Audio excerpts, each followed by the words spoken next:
Welcome to Forever Exiled, the Path of Exile podcast. I am Justin, aka Tags. Tyler, Breaker of Days. Episode 136 of Forever Exiled at League launch. Oh, nice. This is 36. One of my probably my favorite number. All the and it's curves? not a rep digit. It is. It's very round. But see, back in the day, right? We grew up with a lot of. We never played hockey, but we grew up with a lot of hockey. And now I played baseball. Like you played basketball, I played baseball, and I always wore number 36. But it's because like all the good players, like Gretzky was 99, Lindros was 88, Lemieux was 66, Paul Coffey was 77, and I forget where 55 came from. But you know, even the Sedins, right? 22, 33. So it was always like the cool rep digit thing. And I'm like, I like round numbers, but like the 99s, the 66s, 88s, they're all like, everybody's them when they play street hockey, right? When we're always playing roller hockey. So I came up with some round numbers, like physically round, not numerically round, though I guess 36 is round number. So you've actually been like this for a really long time. Yeah. Yeah, since it started off with number 8 because I was a huge Cal Ripken freak. But then I couldn't go 88 once 8 kept getting taken. All of a sudden everybody liked Cal Ripken. So then once grade 5 I was number 8 in ball, and then I kept going 36. Everyone was like, why 36? And I said, shut up. Well, now we know. But anyway, episode 136. Let me tell you what else I like about me. Big shout out to our patrons. New this week, Jeff, Zaret, Kovacs, and a bunch of resubs. Thank you guys so much for supporting the podcast. You guys are awesome. If you're curious what Patreon is, it gets you access to After Dark, which is our podcast after the podcast, where we just talk about more stuff. This time it's probably going to be lots of PoE talk. And I have booze that I'm very excited to try out. Did you see the picture I put in Discord of it? I did. Yeah. I did. You were swayed and tempted by someone within Discord that was talking about JW Blue Label. Yeah. So I picked some up. So I've got that for After Dark. But yeah, thank you everybody for supporting the podcast. You're awesome. And we appreciate you. And all the new all the new people that signed up. My apologies, but a lot of work's being done at my house this past week and then this coming week, and I forgot to prioritize the Forever Exiled cards, and so they got packed away by the restoration company in a box somewhere. So the end of next week is when I'll find that box and find the cards and then be able to send them out to you. So my apologies. Have all of them. Yeah. Yeah. So unless we apologies. send out Christmas cards. Yeah. Joyeux Noel. No, they're coming though. Anyway, yeah, they're going to be a little late. So 2 weeks later. So my apologies.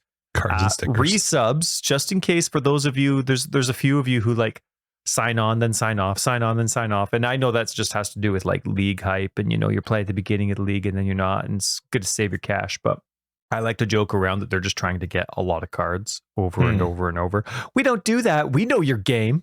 Anyway. Yep. You are welcome to do it. Yeah. The sticker is a one-time thing. But yeah, you get a sticker. So, bonus. Who doesn't want that? Put that on your skateboard. That's right. All right, let's chat real quick about our weeks, because this is our favorite part, and then we can get into the new league launch, because Sentinel's out. It came out today. We're recording this on Friday. We are recording way later than we normally do because we wanted to play some games. A little bit of experience. That's right. Anyway, how was your week, bud? You have no notes. How are you going to do this? Normally, Tyler has notes for his week. Yeah, so and as a heads up for those that really like my lame play-by-play of Path of Exile's week, we'll be doing that next week. We'll be doing a 2-week catch-up next week, and or maybe a 3-week catch-up in 2 weeks from now. But either way, yeah, no notes. We're just gonna chit-chat about this, then straight to the league talk. I had a good week. It was extremely busy, very different, even with all the different restoration stuff we've been having. Our basement is, as I've mentioned quite a few times, just studs and concrete right now because of the flood that happened a while ago. But when our dishwasher leaked and we had to get all of our floors replaced upstairs, which was last month, the leak was. They're doing the flooring all this week, and then of course having to move everything around, but they're doing the flooring for the entire upstairs.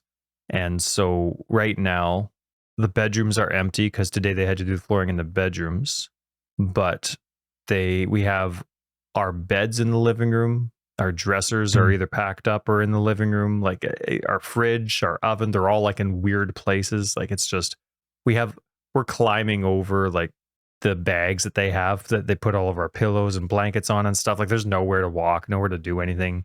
The kids are in absolute heaven. Everything that stresses a parent out is just... Oh yeah, it's the best for the kids. Oh, they love it. They're sleeping in the living room. And so it's like, it's a school night, but they're like getting to watch one of us play Elden Ring or something. And, because, we're not going to not play Elden Ring just because they're there. So, no, we're having a good time as a family, but it is exhausting. Like this has been an extremely difficult medical week. Just because I'm around so much banging and loud noises and saws. And oh man, it is just nonstop. And it's a whole lot of new decision making and going on the fly. And I know that's easy and I know that's a part of life, but in concussion land, that's what puts you to sleep at 2 p.m. instead of 10 p.m. Like it just exhausts your brain, and the stuff that easy for other people to think about. Oh, yeah, it's been a rough week, but it's nice. It's nice to reward it with the League launch that came out, and I also shaved my face. Yeah, it's different. Yeah, I feel like a pedophile. What was well? I'm not sure I go that way, but what was the reason? What would stir you on to shave the old face? Well, I always had I guess you could describe it as like a thick 5 o'clock. I never got it long, but it was always covering. I want to see what I looked like. You couldn't just facial hair can be deceiving. With your hand and be like, nope. Not I just kind of want to see what it looked like. And you know what I discovered? The kids have never seen me like this. The only time they've seen me without facial hair is from pictures when they were infants. Yep. And they looked at me like I was there, like, They have no idea. It's like me without a hat on. It just doesn't make sense. That's not my. You're not my real dad. Mm-hmm. So, but anyway, they've been like touching my face and like moving my cheeks around because they loved how soft it was, and now it's all scrapey because it's that in between stage, and that was weird. So what's the plan now? Keeping it shaved, or are you growing it back out? No, I just want to see what I look like. If I was like fatter or skinnier or the same. Am I hiding skin under there? I don't know. It's weird. And sometimes you like remember that you have a birthmark or something, but that was covered. Cool. Nah, I'm pretty ugly. Will you make a note to yourself so you don't forget? Like, don't do it again? Well, you see, the great thing about notes is that they do help remind you. The hard thing about notes is remembering where you put them. Oh, what if you just threw out the razor? Well, it's also used for other things. No, there's not going to be a delay in the episode. Things grow everywhere. I love that. I hesitated. You put me in a really hard spot. What am I supposed to say there? Of course you can't throw it out. That doesn't get worked at the barber shop. You literally could have just said, well, I need it for my head, the top of my head or something. I don't shave the top of my head. I use the same. Saying. If my face is getting a number 1 shaver, my head's getting the number 1. If I feel like going a little longer and I'm using the number 2 or number 3, that's what my head's getting. It's a matching game. I don't care that much. What would be the point of doing a number 2 or 3 on the top of your head? I don't feel like you'd be doing anything. Well, I don't know. It's good when you have a crown like this, you don't let it get long, because then you're doing the comb over bit, and that's gross. God, you should try it though. Like grow it out really long, just for once. Should. Next. Man, when I was shaving, I intentionally just left a little tash. Yeah. Oh man, that was gross. That was worse than just. Did you make it really thin too? So it's like just along the bottom or the top of the lip, but not up to the nose. Oh, you should. No, I don't have that kind of self-esteem. I don't have a low self-esteem, but I don't have it. That would damage me. Anyway, that was my week. It's good. Yeah, we talked a lot about shaving on a League launch episode. How about you? Tell me about your week. It was good. It was fun, busy. I had it's always the same. I know it's always the same. It's always the kids are in school. The work was nuts. I had a great work week. Got to do a bunch of traveling again, and then I try when League launch comes out. So it's really hard for me because what I try to do is go take what I normally would do in like the 7 days and finish it by Thursday. That's my goal. I want to keep Friday, Saturday, Sunday, as free as I can. So then it makes the week nuts. And that's what I planned this week. But then today, Friday, I mean, I messaged you like an hour into the league launch, and I was like, damn it, I can't keep playing. So I got to play a bit, which was great. We'll talk about that more later. But yeah, it was a good week. So I need to tell people a story. I went to Tyler's place today, and prior to me going to Tyler's place, people need to understand the struggle of being friends with someone who never played multiplayer online games, right? Prior to Path of Exile. It was always solo play, didn't want to be friends. And so Tyler missed out on a big part of, life and learning. I was athletic, okay? That is very debatable, but I was about to head to Tyler's place, so I sent him a quick WhatsApp and just said OMW. I was just leaving my house. I said OMW. He of course responded with a question mark or something. It was like something like, "Do you want to go on?" Yeah, go on. That's right. So I got to his house and I said, "Do you not know what OMW means?" And he said, "Yeah, you're something about oh my word." Now, because I thought you were in a meeting and it was dragging on, and somebody just kept going. Like you're like, okay, yeah, just let me get out of this meeting, and then I'll be right there. And then you typed in OMW, so I'm like, crap, somebody's really just dragging it on. Yeah. So I was explaining to him that if you've ever watched Modern Family, Phil Dunphy, who's the husband, hilarious. He is talking in one of the early episodes about how he's so hip with his kids and he knows the lingo. And he says, I know all the things, LOL, laughing out loud. He says a couple other ones. And then he says, WTF, why the face? And he's so certain of it. And it's hilarious because it's wrong. That's Tyler. And so I had to explain to him that was on my way. And it makes it hard, It just makes it hard. I'm slow everywhere, Justin. Yeah, but I'm not hip. I may have been under a rock and didn't know it. Yeah, it was really funny. Anyway, it made me laugh because the only other person I've ever had to explain that to is my wife, and that's reasonable. I can understand why I had to explain to her what it was, and also for me, it's just easier because then it's once you know, then you know. And then I don't have to tell you again, but I won't remember. I know you won't. I'll be explaining. My word to you was next time. Naturel, buddy. That somehow just you'll come out with something next, though. I'll say OMW, and you'll think it won't even be oh my word. You'll come up with something else that it is. So anyway, it was. I had a great week. I was really looking forward to League launch, and so yeah, that was kind of everything gearing up to try and be ready. And it didn't work well, but whatever. League launch is here. Yeah. Sentinel's out. That's right. Let's chat about it. For sure. I just wanted to shout out Camille's Sentinel music. They posted it on YouTube. So good. Yeah, it is. It is. I've had it on repeat a few times this week. So yeah, it's awesome. Rock on K. Oh wait, I was gonna say K Meal, but it was K Amel, wouldn't it be if I just separated the K? Anyway, awesome. It is so good. On my way. The Kyrix Vault came out today. The new Kyrix Vault season pass came out, and if you click on it in game, it plays the video without audio, and it wasn't on their YouTube. It was really annoying. Like I tried to watch it, I had zero interest. If they put their stuff out with no music, I will never buy it.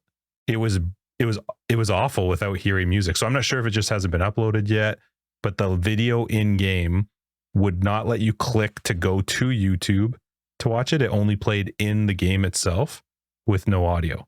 So anyway, hopefully they fix that soon, because I didn't pay any attention to it because of that. You didn't notice which uniques it's for? I did notice a couple. Rumi's Concoction, but that's only because it was the very first one that I saw. Okay. I don't remember if there were any. I don't remember if there were any other ones that I literally, as soon as I started watching, I was like, I can't do this without music, without sound. It's amazing how important it is. Like even if you watch like a Marvel trailer and you have the TV muted, it's like, it's easy to just not watch it at all. But then if you hear epic music, you don't even have to see what's happening on the screen. You turn your head and you have to watch. It's amazing how invaluable music is to any type of marketing system. Do you see my shirt that I'm wearing? You got got it. Yep. I haven't got the jacket yet, but it's the Zana shirt. She's looking at a sword. Yeah, but they still put like the giant Path of Exile on the back. Just cut that out. But anyway, speaking of you were just talking the vault pass, the MTX, GGG kind of heard what was going on with everybody, like wishing that those are really cool, like the new hideout or the map device that you get. GG came out with a fix like right off the bat.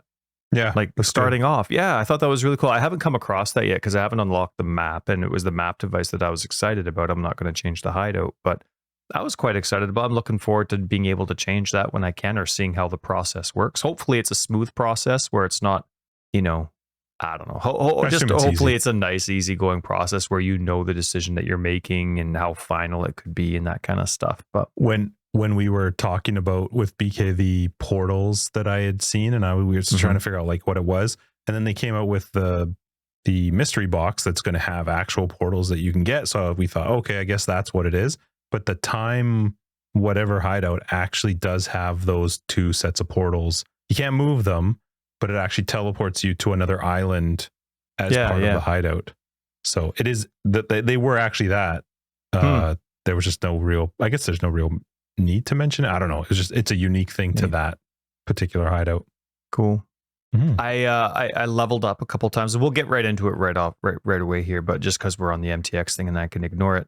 I felt like a tool because I was so excited about the new interactive MTX that I got through the support pack that I was gifted, right? And so I immediately put on the ring one, which does the explosion when you level, and then I put on the the satchel or whatever it is for the scrolls of wisdom. Whenever you use them, then you get exploding stuff. And so anyway, all excited, and I'm like, what? It's broken. It's not even working. Oh, this sucks. And you had to remind me that their MTX, they interact with an item, and I didn't have any rings equipped. So I got to level 6 or something, and no rings had dropped for me.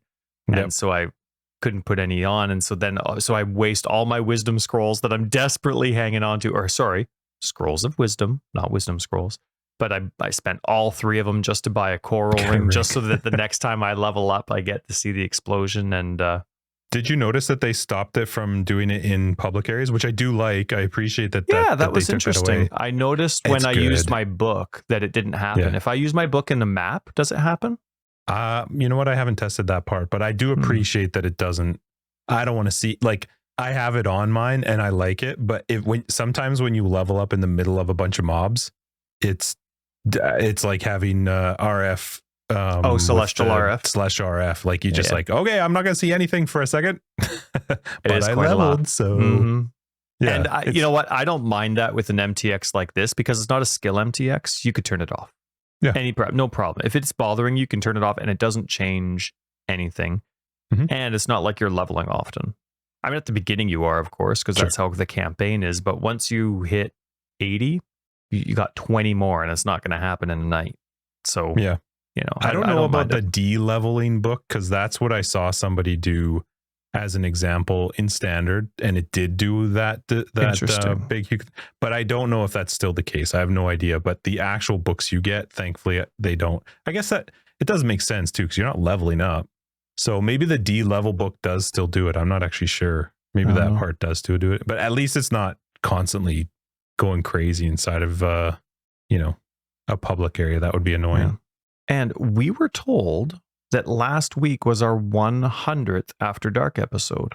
Yeah, Thalen mentioned that. That's so cool. Yeah, thank you, Thalen. There's certain apps that I guess count how many episodes they have. You have, no matter what your title is, it'll tell you how many which episode number it is.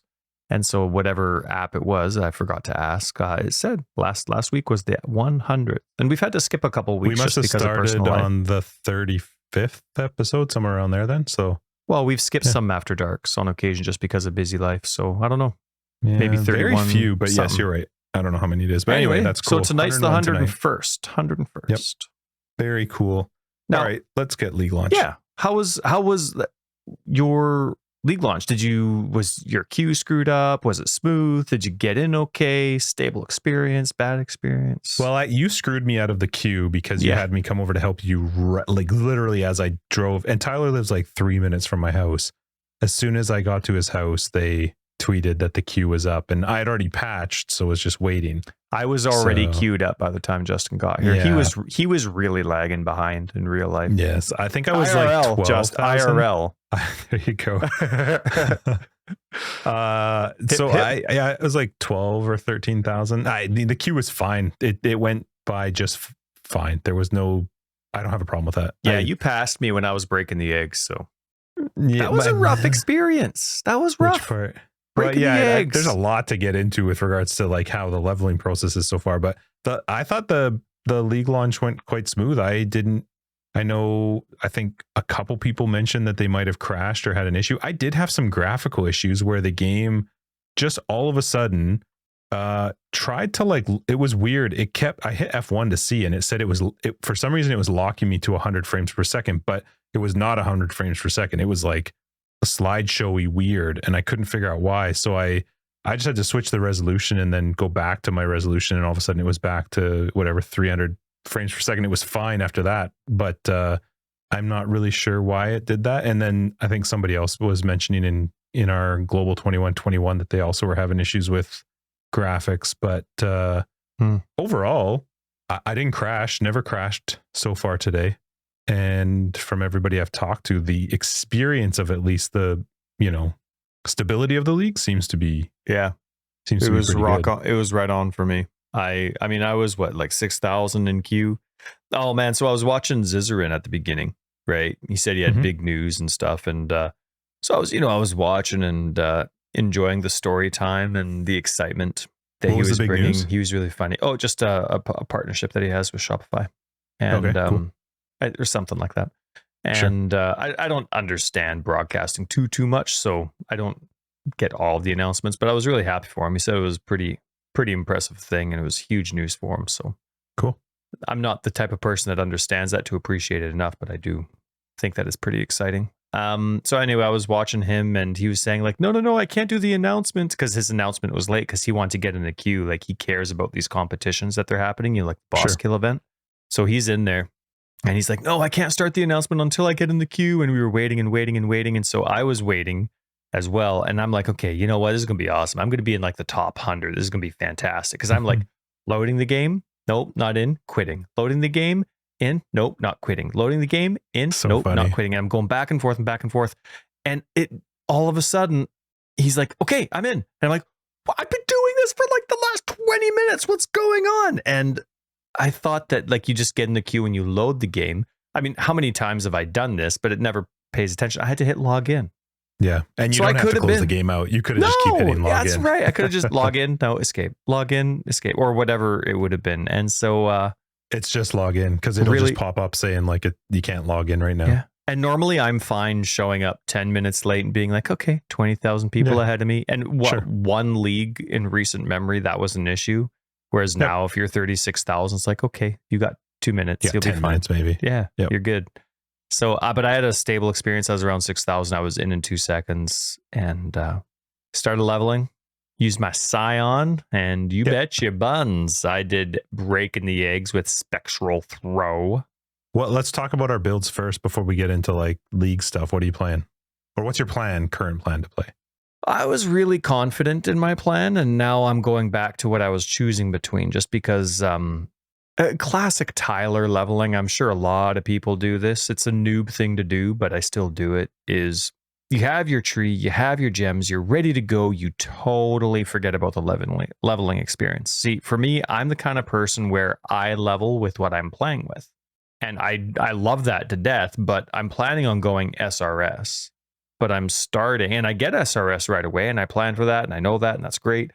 But I'm squeaking out the Scion side on the deck side, and then I'm going all the way around north, and then eventually I'm getting to my int and strength around spiritual aid. So that's like at the end of my tree, and I'm like, oh, I don't have the intelligence for it. I'm like, oh crap. So, and then I don't have the strength for it either. So even when I'm adding, something like added fire damage, I have enough strength for a few levels, but I'm all of a sudden very item dependent on the nodes I was planning on using. But while leveling, I'm dependent on those on items with attributes, which I hate doing. So then I started going so eventually what I wanted to do was triple blasphemy, temporal chains and enfeeble, of course, and then haven't decided yet. I don't know if it would be strong or not, but I want to do cyclone with cast while channeling and SRS.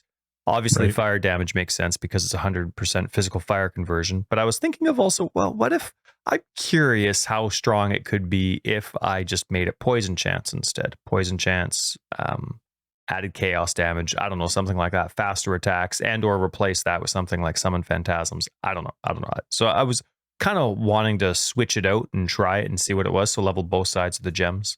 But then as I'm leveling, because I don't really have all the attributes for it, I was getting a little weak because of course there's no minion damage nodes where I'm starting off either. So I'm very dependent on actually making sure my gems are leveling up. Unlocked Blade Vortex, which was the idea that I originally nixed, and it's nice with chance poison. Oh, it's nice. So I was thinking maybe I'll now switch it out to Blade Vortex, chance to poison, and then of course still do the minions with spiritual aid, but have something like summon phantasm attached to Blade Vortex. And then just because I'm poisoning, I mean, come on, then throw in some Herald of Agony. But I hate doing Herald of Agony when I'm doing a physical spell like Blade Vortex and also not having Herald of Purity for the extra physical damage.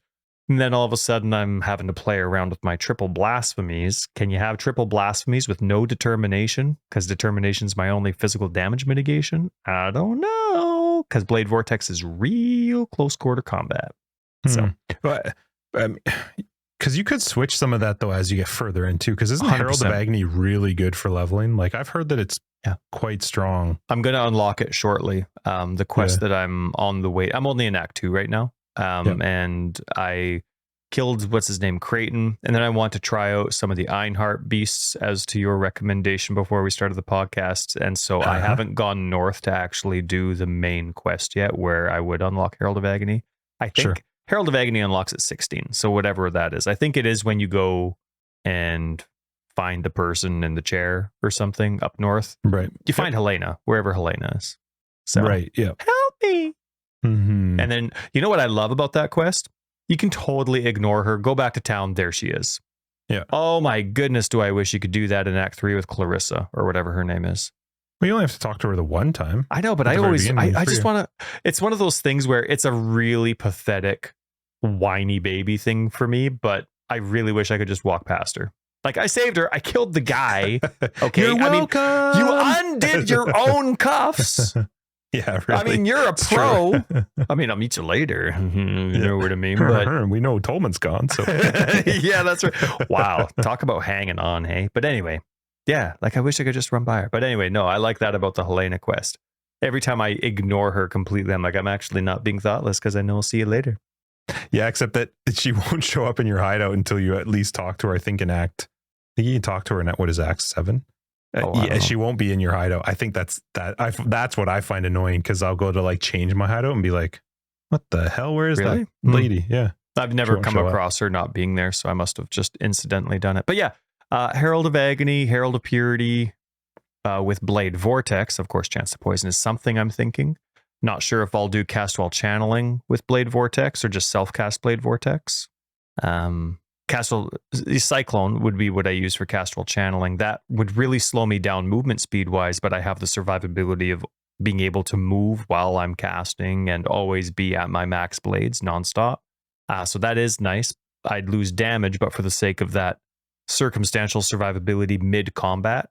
But if I need to move quickly, I don't have the brain set to be like, I have to stop psych channeling to run quickly over to somewhere else because I don't use movement skills.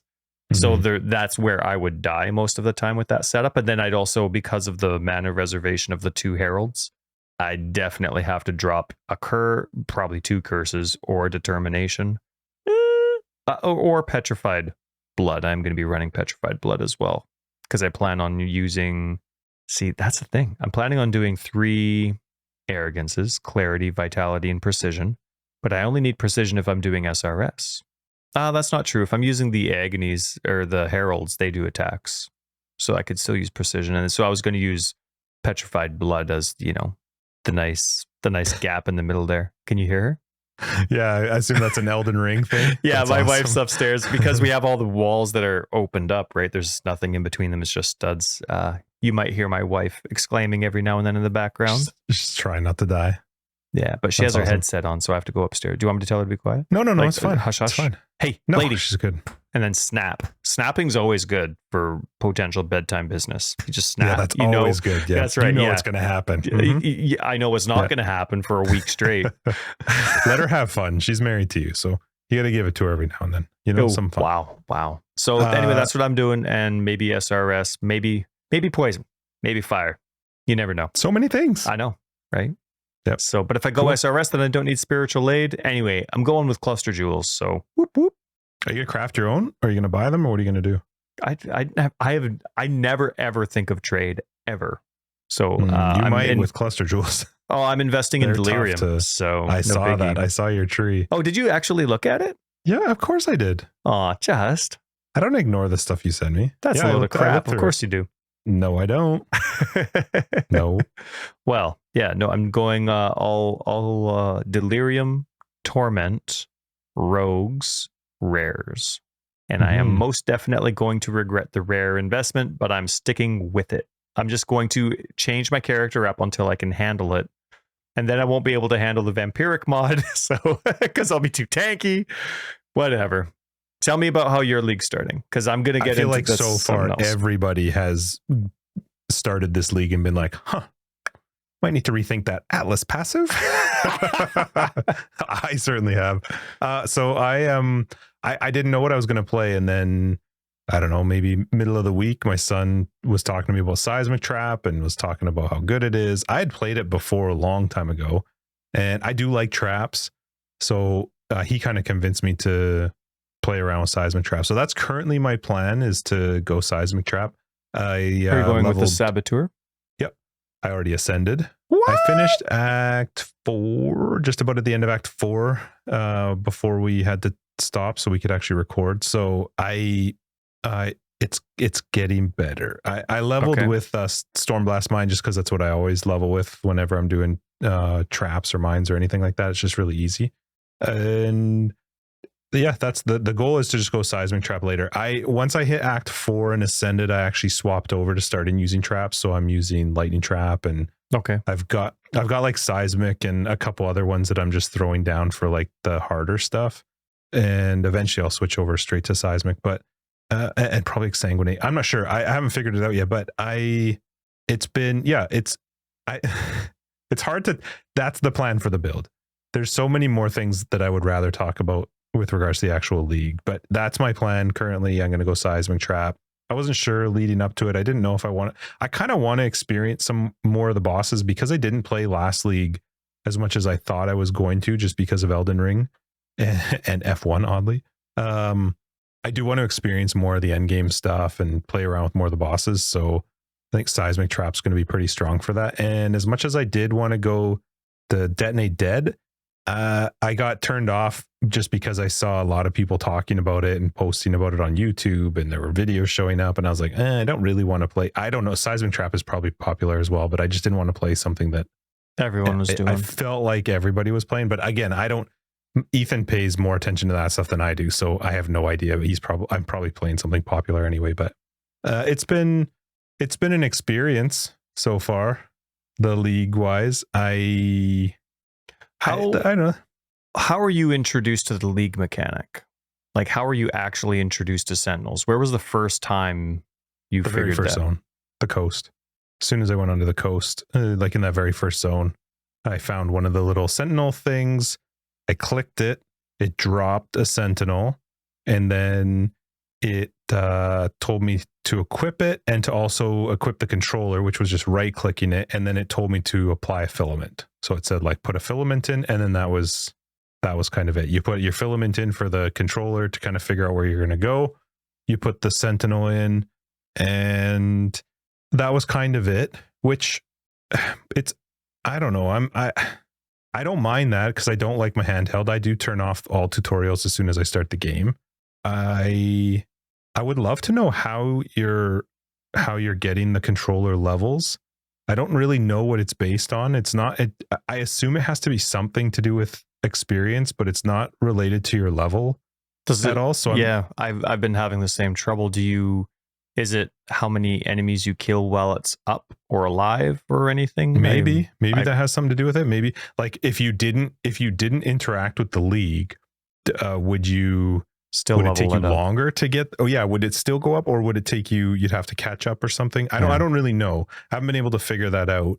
I did notice that it apparently says in the chat. I only noticed it once, like, oh, your controller leveled up to 14 or something, whatever it was.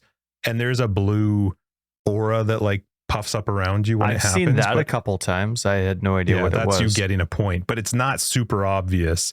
Like, I mean, I guess if you compare it now to what happens when you have the MTX for the level, it's not the same at all. But but it is that blue thing that's for your Sentinel. Yeah, it's that blue puff, the thing that whatever shows up. And that means you get a point that you can spend. Yeah. Okay, you've opened up one of the, I guess it's a point filament, whatever you want to call it. But yeah, that's how I kind of found it. I just noticed that the icon was on the mini map. I went to it and opened the chest and got it. What was it different for you?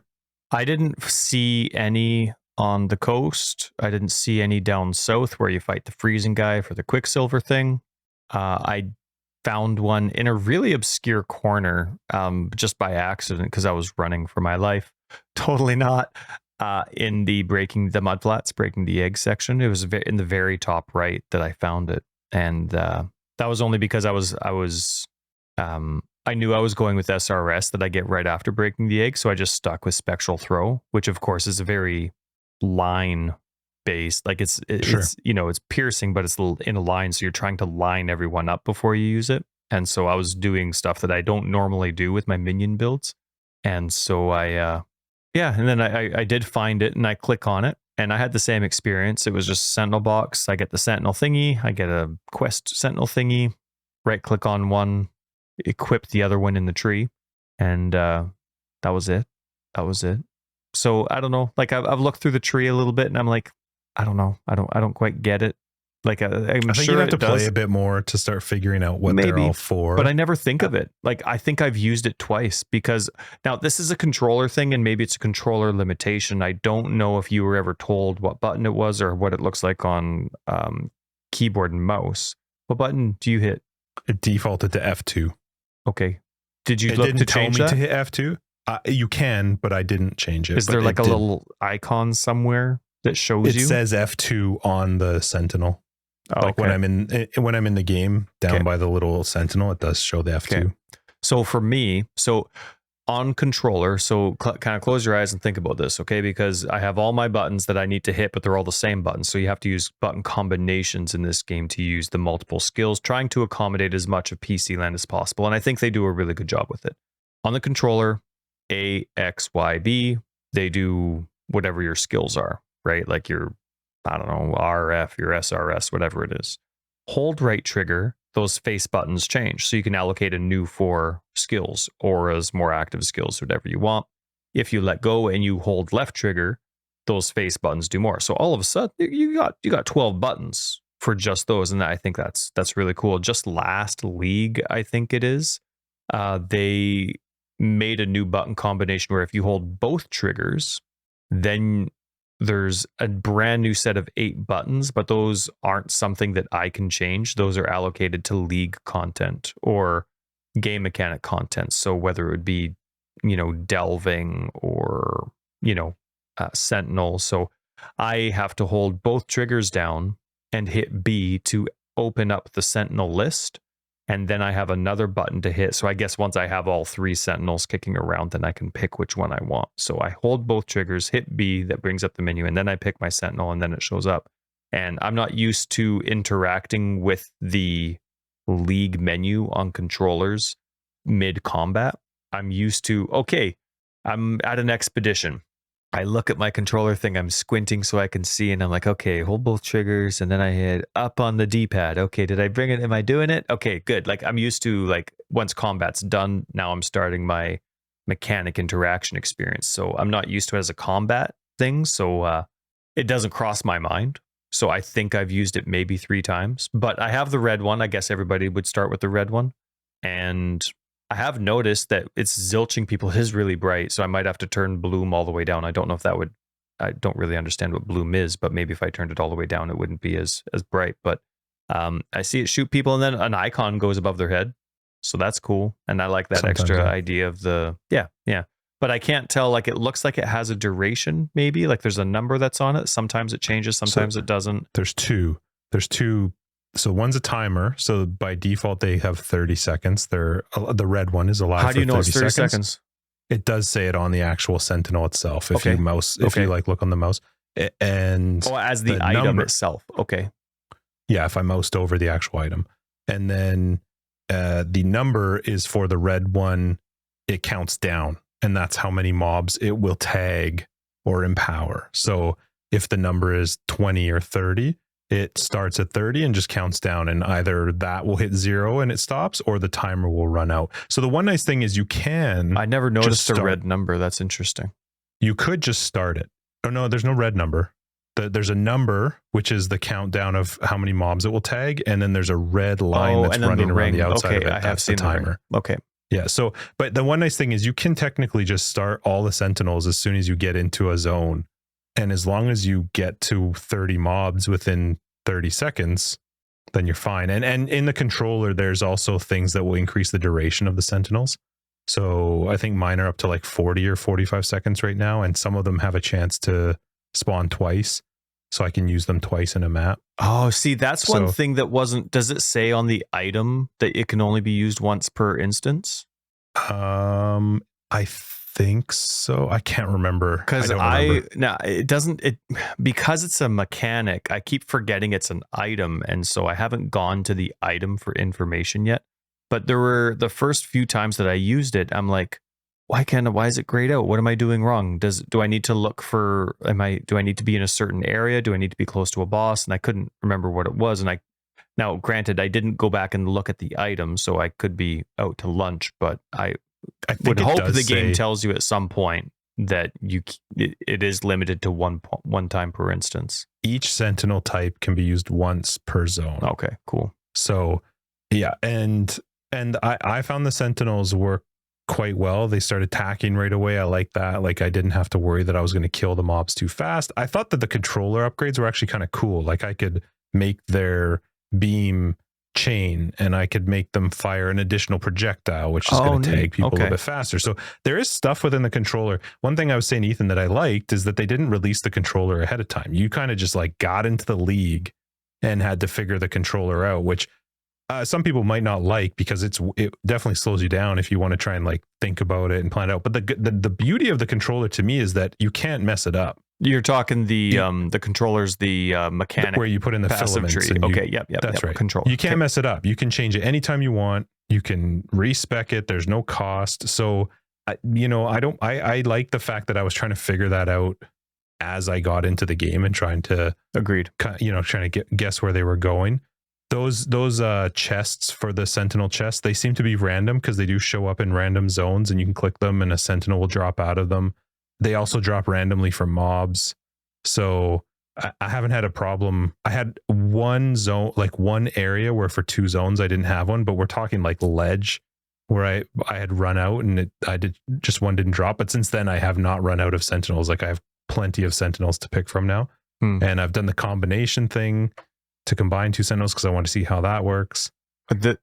And I turned the volume all the way down on my phone. Mine's on D&D, Ty.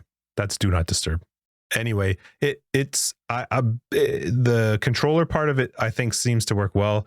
My biggest problem with Sentinel is you're adding 3 buttons, and I don't want to press 3 buttons. It's already a struggle to manage if you're playing a skill with, or a build that's going to have maybe 2 or 3 skill presses. So I I certainly wouldn't say that I would do it myself, but I would have no surprise if people were doing things to make that easier, that are skirting the rules, because it's just annoying to me. Like, to have to be doing F2, F3, F4, whatever I want to set them up to. It's just a whole nother thing for me to think about when I'm like, okay, use this one when I'm hitting the boss, and use this one when there's a huge pack, and use this one just whenever. And maybe it'll get better as you go along, but I don't know the solution. I'm not saying that I know anything that would make it better. It's just that it's kind of annoying to all of a sudden have, currently it's just the one, so it's not a big deal, but later on when you have 3 of them, I'm not sure how that's gonna then you couldn't have them as out. permabots, because that would just be way too strong of a mechanic. Yep. Yeah, I feel like what's probably going to happen for me is I'm going to enter a boss and I'm going to hit the blue and the red one right away, because those just tag. Well, you can't hit the red one because that one does. I think it's a one-time pulse. I don't know. I'm not sure how I'm going to do it, because I don't want to have to be trying to manage them, because I do actually like them. I love the fact that they buff these mobs up. I like that it increases your drops. You're getting more experience, but it's going to be a juggling act to figure out when you're fine using one, when you don't want to use one. And some of them have really cool modifiers on them. Like I had one that had a 3% increase to giving them a currency bonus or something, so there is some fun stuff to them, but it's just managing more buttons that I'm not a huge fan of. Are you finding the difficulty increase of those impacted mods noticeable or fun? Yes and yes, except for some stuff. And we're going to get into Archnemesis modifiers. Well, I actually want to ask you something real quick, because it was something that I wondered this week, and I want to ask you regarding controller. So one of the things, and you did this, a lot of people do this when they're playing keyboard and mouse, is they have a skill on the left click, right? So you used to use Withering Step a lot. People use like Steel Skin or whatever it is that's an instant cast. You can't do that on a controller, can you? No, but I do attempt to play the same way. So what I'll do in that circumstance, because I don't like having a controller specific build and a keyboard and mouse specific build. I mean, obviously before controller support, I was primary console anyway, unless you were playing, and then I'd be playing with you. But I hated having different builds for those experiences. I just like doing what I knew and what I enjoyed. And so what I would do if I ever played a build that had, for example, the Righteous Fire guide that I used to make, Enduring Cry was instant because of the keystone, whatever it's called, down in the southwest, right? And so that War Cry was instant, Enduring Cry, and then I would have Incinerate on my right click. So on console, I just hold down X and I make Enduring Cry Enduring Cry is X, and as I'm moving around, I just hold down X, and then whenever I want to click on, so then sometimes it's kind of easier on an Xbox controller. I don't know what it's like on a Sony controller, but to hold down X and Y at the same time. I got used to doing that with all my builds for the most part. So I kind of modify it like that so that my builds can always be the same, no matter how I'm playing them, or no matter what I'm using to play with. Yeah. Okay. I was just wondering that, because I was like, well, there's a lot of times where it's so nice to have that left click, because then it's always on, that always on option. But I imagined you couldn't do that with with controller. Okay. So we do need to talk about rares and Archnemesis, and this is my biggest, I think it's my only issue with Sentinel and 3 what is this, 318? Yep. Good job. I love Archnemesis in the sense that I like that they ditched all the craziness of before and they tried to simplify it, and here's your set modifiers. I am so disappointed that they didn't, like we talked about in a previous episode, take this chance to make it a little more apparent to players what those things are, that it's not in the game anywhere, that there's nowhere to find out what they are. Yeah.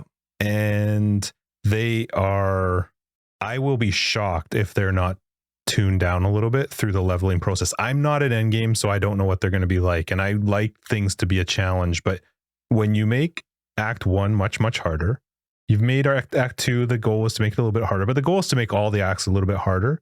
And then you throw on Archnemesis in the current state that it's in, And even worse than that is you throw Einhar in and his beasts. And it is, I have found so far it to be, until I got to the point where I'm at now, one of the most frustrating leveling experiences I've ever had in Path of Exile. Ever. I find it way overtuned. Some of the modifiers are absolute garbage. Like, to be fighting Vampiric in Act 2, come on. I know, right? Like, Act 2 is still where if you're new to the game or you're doing a solo self-found experience, but you're doing a new build, you're still figuring stuff out. To do Vampiric, I mean, mobs, like magic mobs can have Vampiric. Yeah. Like a whole group of them could. I just find it, it really, really bugs me. You and I talked a little bit because I didn't get a chance to catch all of the Bay class with Chris. I caught just a little bit, but I did catch bits. I didn't get to see any of it yet.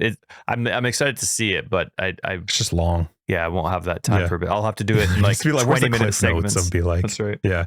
But one of the comments that came up was regarding, it was actually a comment that similar to what we had talked about going into this, being able to make it more obvious about what these modifiers are, maybe using the help section or whatever.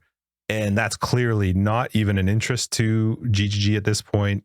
Chris kind of, his comment was very much towards the idea of like, well, we don't need to teach people what these things are in the game. And I am a little bit taking it out of context. In his particular case, after some prodding and them kind of fighting back with him, the idea in his head was, well, I guess we could come up with something. He used power charge as an example. I guess we could tell people what a power charge is, but not tell them how to use the power charges, which I'm fine with, but that's not in the game. And this was such, especially because Archnemesis replacing rare modifiers was not like he mentioned that this was the plan when they came out with it in Archnemesis. They already knew that the plan was to replace rare modifiers with Archnemesis. I understand that PoE 2 is a huge amount of work. There's a lot of stuff that goes into it. I get that every single league takes a lot of work and takes a lot of, people to work on. I just don't accept the fact that that's why you can't have somebody do something to try and put something into the game that's more friendly to people to find out. Like we were talking when we were playing, I am really curious what a new player's experience is right now coming into if you came into 318 as your first league, you are getting your ass kicked in the first act. That can't be fun. Because then you go like, okay, is this my whole experience? Is this, people may not realize that. So for me, Act 1 and 2 were, and 3 to some extent, but Act 1 and 2 were awful. Like I would have taken 1 billion unique mobs, give me every single boss times 10 and put them all on the screen. I would take that any day over a red Einhar boss, rare. They were not enjoyable. Some of them I literally just couldn't kill them. I had to find ways to run away, and trying to run away from a hasted Roa is like, I don't know where to go. I'm in Act 2. I have one movement skill and one Quicksilver Flask, and they run out, and that Roa is like, I'm still here. So I just, like he talks about in his conversation in Bay class, he talked about how they understand that their retention and money comes from the people who stay and play maps.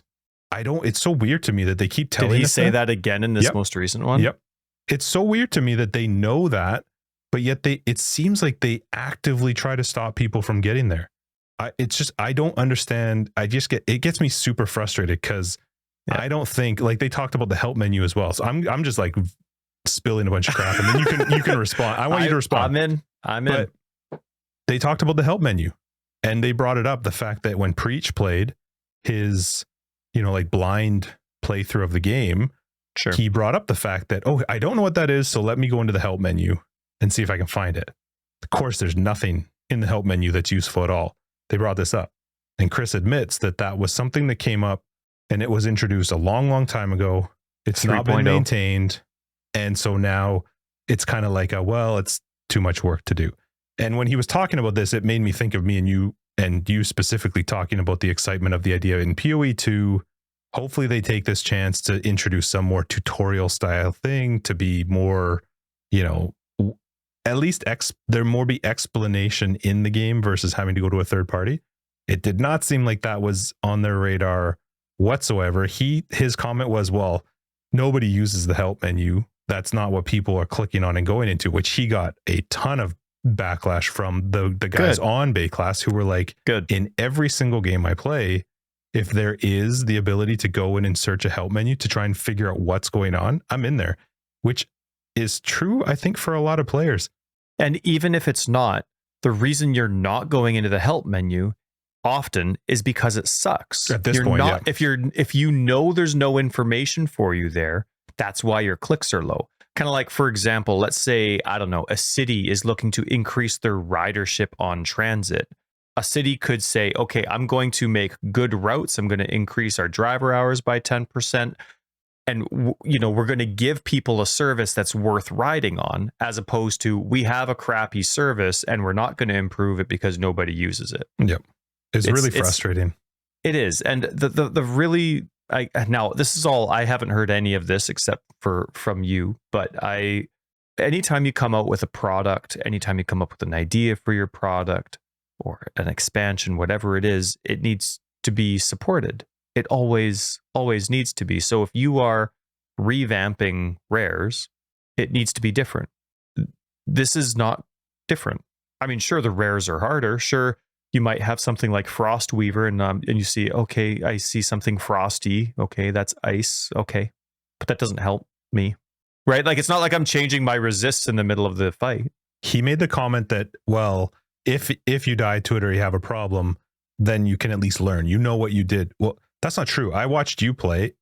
You get a Frostweaver and a Stormweaver. Okay, I know there's cold and lightning. I don't know what they're actually doing. Yeah, I'm in Act 2. What am I supposed to do about that?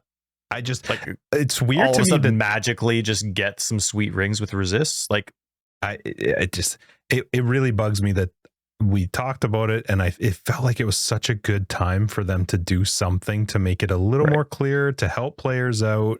And it's, I don't know, like, I literally would be fine if you scrap the whole help system and just start filling it in with the shit that's coming out now that helps a player out. And if that means that you slowly add to it, then slowly add to it. I don't understand how it's so much insane work that you're fine leaving it to a third-party wiki to maintain your game. And that's really frustrating because a new player coming in shouldn't have to. We've talked about this before. I like the Path of Exile is a like figure it out type of game, and you gotta but to me, that's how do I work my skills? What supports my strategy? What's what's my tree gonna look like? How do I want to play the build? Not what is this in the game? That's crazy to me. You need the basics from the game itself. You have to know and understand what's happening. Just the basics. You don't need a strategy. Right. You know what I mean? Like, a new player comes in and they do no life. Okay, fine, but they need to know what stuff is. For example, here, technically, minions, if I invest in spell damage, it's technically a bug that minion damage isn't increased because minions have a spell tag. There's nothing in the game that separates, well, this tag works for this and this tag works for that. So if I'm improving spell damage, I should technically be improving my minion damage. There's nothing in the game that separates that. Those types of things do need to be explained. And if they're not if it's not easy to explain, you have to come up with a new system. Something that says like damage tags and triggerable tags or something like that. When you come out with an F1 system, not an F1 system, a help system, sorry, it's just like F1 for help, right? I don't know if that's actually it, but when you come out with a help system, you know how often your game changes. Like, this isn't new, right? You know that you're constantly trying to rebalance it. You know you're coming out with endgame expansions and annual endgame changes every year up until now. But this came out in 3.0, so that was 4 years ago. Like, you know how your game works. How is there not, okay, we're coming out with a help system. This is how we're going to maintain it. Like, there's no point starting it if you're not going to have a system that's capable of maintaining it. And the same goes for like into the rares. Like, that's it might be easy with some of these. Like, for example, we mentioned a couple of the Frostweaver and Flameweaver or whatever they are. Okay, that gives me some information, but I played Archnemesis. I saw a couple people mentioning this exact same thing in Discord. They played Archnemesis. I don't know what Gargantuar is. What is that? Like, I know some of them are obvious, but there's 80 mods out there.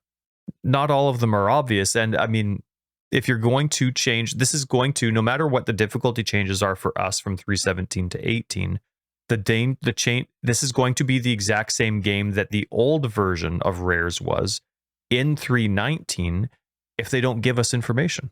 Again, you don't give us strategies, but we need to know what icons mean. We need to know what these modifiers are. There's no point in saying, well, now there's less to read. Doesn't mean I have knowledge just because I'm reading less words. He made the comment too that it was supposed to be more visual so you could see what what their things are, which is again a little bit crazy in Path of Exile to say like, well, you could just look at it, because no, you can't. The screen right now, maybe in Act 1 and 2 I can, but that's by the time exactly I'm in maps, in I can't see campaign. anything. Yeah, that's right. In campaign, that looks good. When you're doing a harvest, no. Right. And another thing too that I was mentioning to Ethan today, and I mentioned it to you as well, when I'm playing, in order for me to see the modifiers on a mob, I have to mouse over that mob. But even more difficult is I can't be pressing left or right on the mouse when I mouse. Like your hand and mouse are not stopping, and I'm never just like hovering over the enemy because I'm moving and trying to do stuff. I can't literally, unless I'm dead, I can't hover over the monster. There's no way. A hasted monster, granted, I know it's got hasted, but that's not all it has. So how do I figure out what else it has before I'm dead? Yeah, it's just not enjoyable. And man, I like the combine them with the Einhar stuff right now is insane. And I love a challenge, but don't make it stupid. I have never ever died so much in the leveling process ever. I've never ever, and it's not like it's a lot. I think by the time I finished Act 2, I had like 13 deaths, but that felt like a ton. I felt like I was always dead. Oh yeah. I've never had problems running through the acts without dying, and now I'm like, I can't get past, like I'm running away. There was a part in Act 4 where I sprinted. I literally just ran because I was like, shit, that's a red one. It's got hasted. It's buffing everything around it. I can't, there's no way I'm going to be able to fight this. So I was sprinting through. Now, I will say, once I I ascended, I started to be able to focus more on traps, focus a little bit more on my damage. It was a little more manageable, but it was still very difficult, like really difficult. And I'm at the point where I've got crafted items. I've had good uniques that have dropped. I understand the play style of my build, and I at least know some of the modifiers. I don't know that that's what a newer player is doing in the game. And I'm not the type that wants to like tailor the game to super easy. I really don't. I do like a challenge, but I don't like this. This is not a fun challenge to me. I think you've made it way too hard, and that's, I think, going to be disheartening for some maybe less haven't played as much or new players are going to go like, Jesus, if this is the first act, I'm never going to be able to finish this game. Like I'm not going to be able to play this game.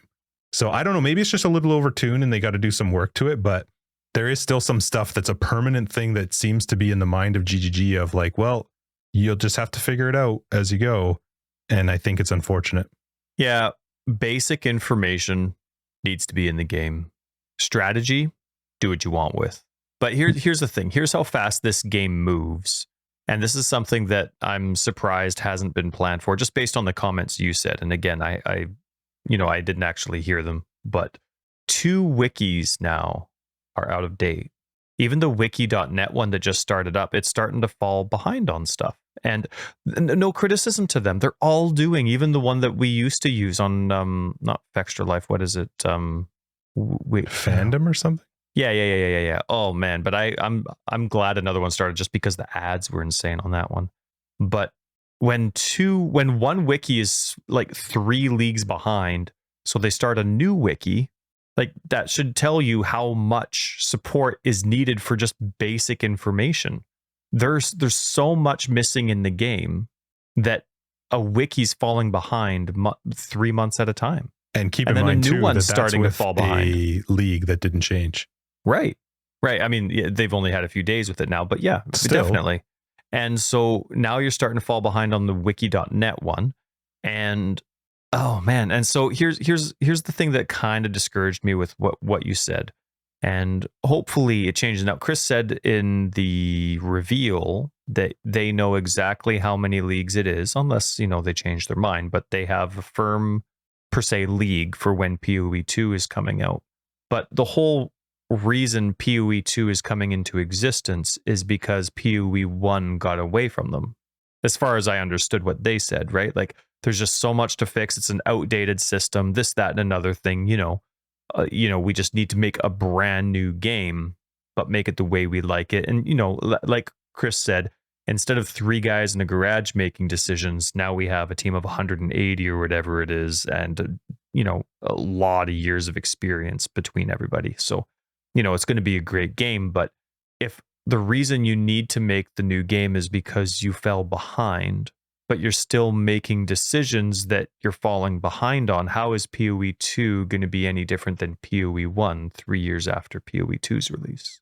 Like, if you're making a help system, but you're not updating it because it's too much work, well, that's what every other decision is going to be like that you do in PoE 2. Like, if you're going to revamp mods on enemies but not let users know what that's about, what they are, what it means, like, you don't even have to say what those skills are, but at least give an absolute basic.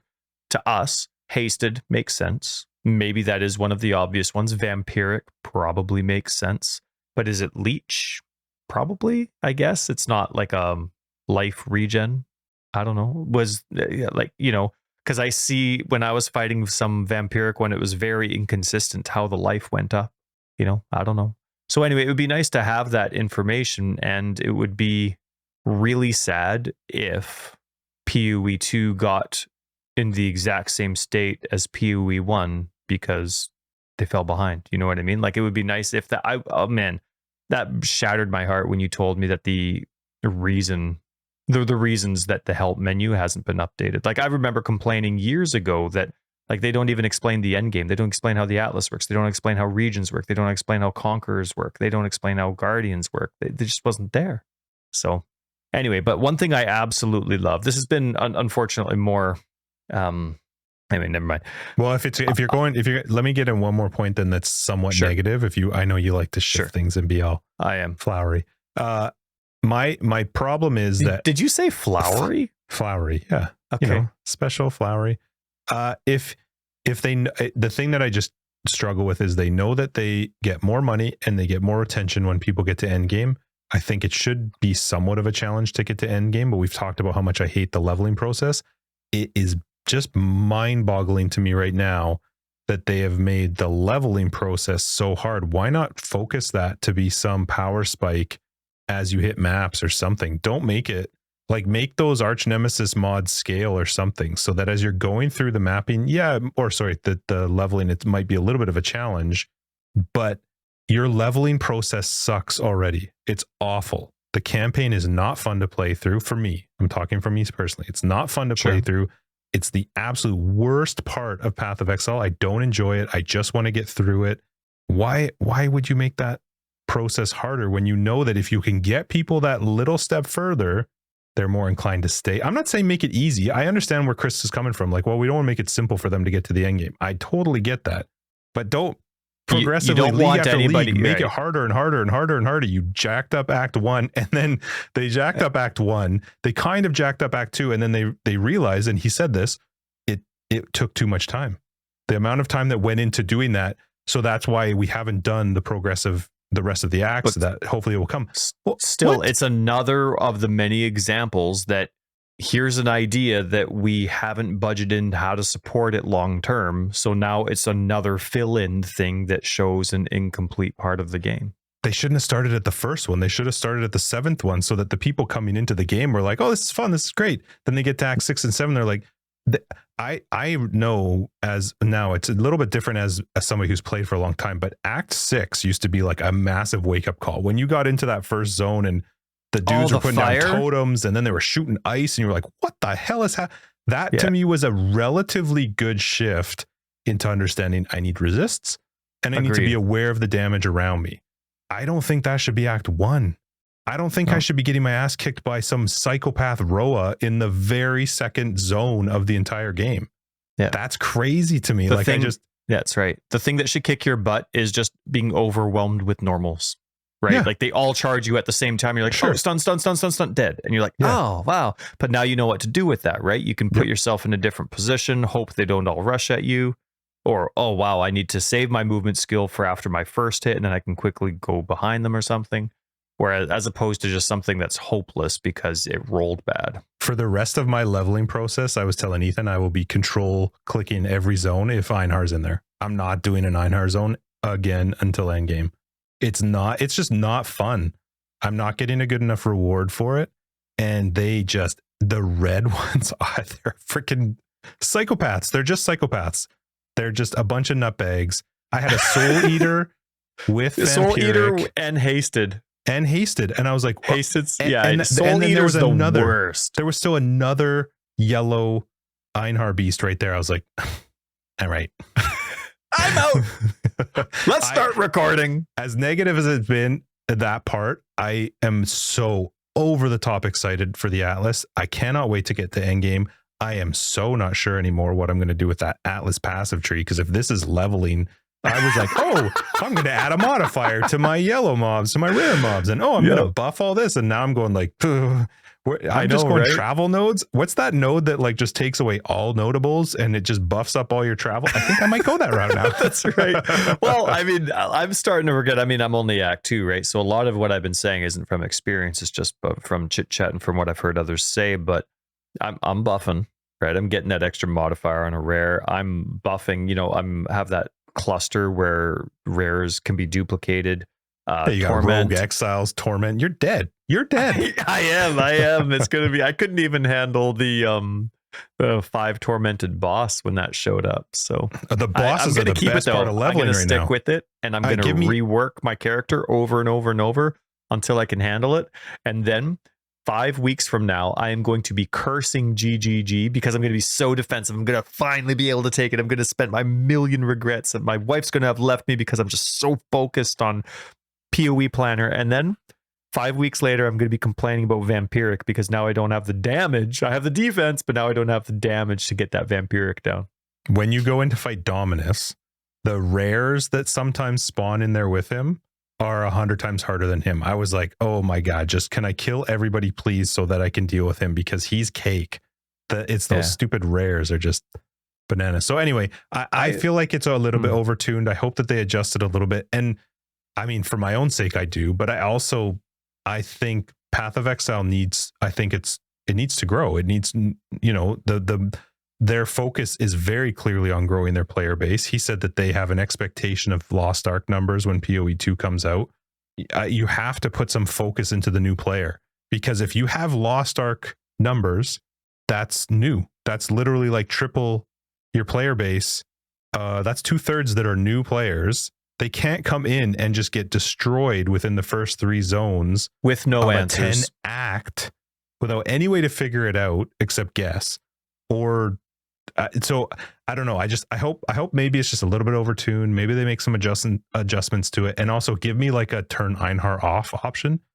Well, you'll get there. You'll get there. Sand. I've had enough of him. No, you can't turn Einhar off.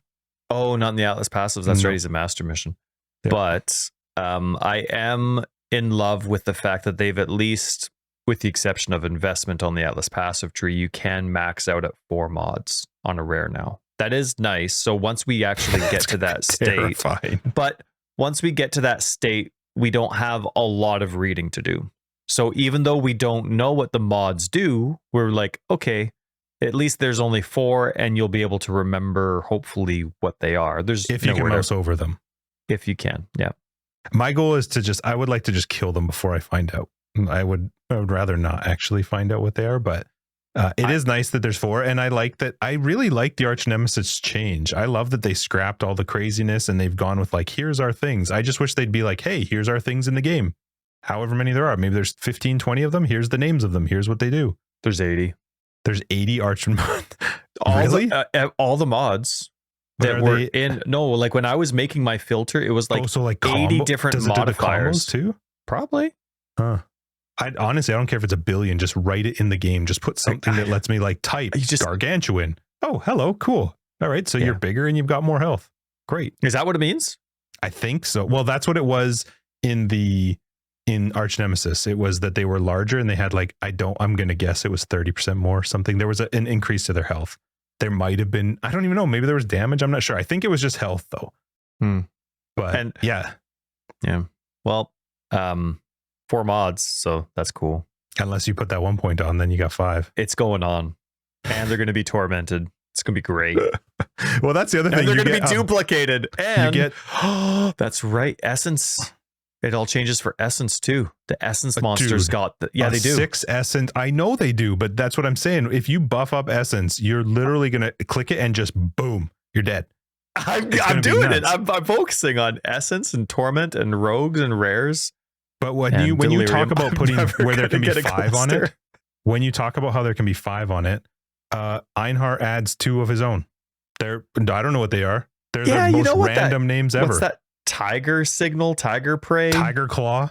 You had one that was like tiger claw. What? Yeah, is that in the game somewhere? I think it was Noogie. I don't remember who it was, but I think it was Noogie had a great suggestion of why can't you create something like Bestiary's booklet? Exactly. Why can't there be something like that? And I'm not kidding. You should go and watch it because the sort of response towards it was very passive of like, well, people aren't going to use that. It's not going to be necessary. And I'm like, oh, but it kind of would. It kind of would. Outdated wikis, players that are constantly asking for this stuff. The reason that it's not being used is because it doesn't exist. And the reason that your help section isn't used is because you don't get any information from it. Yeah. If you don't want to do it, then give us a death counter. Give us a death screen and tell me what killed me. If you don't want to go the work of like whatever it takes to put some help information, then could you just give me the last 2 seconds of your damage? Fix a lot of their issues if they did like, here's the last like 5 damage things you took. Here in the last 5 seconds, 4 seconds is what you took the most damage of. Mm-hmm. Here's what our smart system thinks killed you. I've heard their argument before of like, well, in Path of Exile, so many things are happening, which is true. But I think if you amalgamated the last 3 seconds of your damage, well, there might have been a lot of things that happened. I either took physical damage, lightning damage, fire damage, cold damage, poison, chaos. Like there's not a lot. So why can't you just give me like an overall of like, this is the type of damage you took, so I could at least have some sort of idea as to like maybe how I could fix it. So here's a thing. Let's say you die to innocence in Act 6. Is that 6? 7? 5? 5. No, okay. 5 is the crab. So it's no. Well, innocence. 6 in is the crab, campaign, 5. Right? You're fighting 5. Innocence. All the yellow sparkly stuff's going around, right? Mm-hmm. Well, what's yellow? Because the sun. It's the sun. Right. So what kind of damage? Like, sure, normally I would think lightning, but in this game, all lightning skills are blue. Oh, okay. Well, all cold skills are blue too, or kind of white. And then, so I'm kind of out of options, and I don't know what I should be improving. I guess I just gotta kill it faster because. But I'm not changing my build now. Restart a checkpoint. Go die. That's right. Restart. Go die. So anyway, as much as I have been negative about some stuff, I am mostly focused on getting to end game because I'm very excited for the Atlas passive tree. I imagine that some of this stuff works itself out as you become stronger, as you become more defensive. I think there is a level of like you'll hit a point where it will shift and you'll be like, okay, I can handle this a little bit better. Sure. I just think it's a little overtuned for the beginning of the leveling experience. That's it. Mapping. I just want to get to endgame. When I saw people today that were in maps, I was like, oh, I hate you. I know, right? First person level 84. I just want to be there. Buster. Or as BK would say, suck it, Richard. But I'm looking forward to it though. Hopefully if I get some decent time this weekend. Oh, been watching too much F1. I didn't say weekend. I said weekend. And anyway, hopefully by Monday night we can play together in maps. See how that goes. Yep. Really excited to see. I need to pay a lot more attention to the control panel for the filament thingies so that I can really see. I barely remember to use my sentinels. So I actually think now, just with how the first 2 acts have gone, that I'm probably just going to stick with the yellow one. Because rare monsters have always excited me. So every time I see one, I will remember to use it. So I think I'll just stick with that off one time, right? So per map. Yeah. But it also works. Only one enemy. It will only affect one enemy. Yeah. And so, but I can use that, wherever, if I see a rogue exile, or it works with uniques too, right? Rare the uniques, yellow one. Yep. Yeah. Okay. So uniques are now a joke compared to rares. The uniques are my favorite. Just give me whites and uniques. That's all I want. I don't want any more blues and yellows. I just want a map full of white and unique mobs. That's it. Yeah. Yeah. I am excited to play the end game. I think it's going to be a lot of fun once we get there. So, yeah. But GGG's always been good. I mean, some of the stuff that sometimes they say in the live interviews are shocking or kind of like discouraging, right? But they listen. At the same time, they are so good at listening. Yep. And look at what they did with something that guilds almost right away. Almost unsolicited changes for this league too, with like different hierarchies. Now they added the initiation member thing. Yep. The initiative, whatever the thing is, but then also even just with the supporter packs. That's not something that actually impacts gameplay. It's just nice, neat MTX. They're letting guild leaders share their support pack purchase MTX with the group. It's great. So they do change things, and they change things on the fly. So despite the fact that we've had a relatively negative Nancy or negative Ned, that one side. Negative Ned, if you're going to get all genderist on me, negative Nancy or Ned. But we were kind of negative on this one, but just the one part. Do you think maybe their alpha testers just start right at end game? Like, do you think they actually go through the leveling process? I'm kind of curious because you have to have so much. They have such a tiny amount of time that they have people alpha testing the game.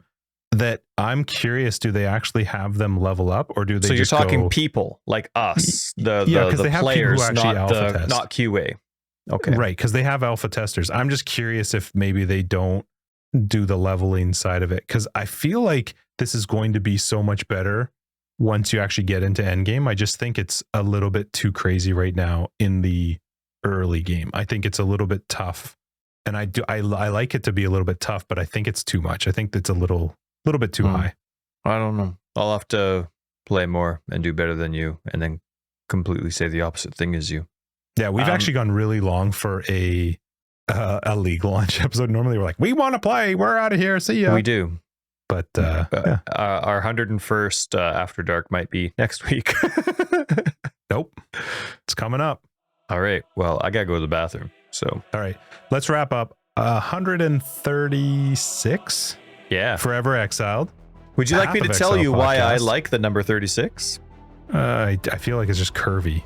I already told you at the beginning of the episode. Yeah. It's roundy. Crappy listener. It's roundy. I'm Tyler, Wrecker of Days. Thanks for joining us for episode 136, Forever Exiled, the Path of Exile podcast. I'm Justin, A.K. Tags. I already said it. Patrons will catch you guys in After Dark, the 101st After Dark. Everybody else, we'll see you in 137. Hopefully your Sentinel League launch has gone great, and we'll see you all next week. Thanks for hanging out with us. If you're looking for more information, you can find it down below, foreverexiled.com, or on Twitter, foreverexiled82. We have a Discord, which is the super duperest place, and Patreon and other ways to support the podcast down below. Love ya. You're almost getting to the point where you need to slow down a bit at the end so people can actually get you. Just a tad. Just a tit.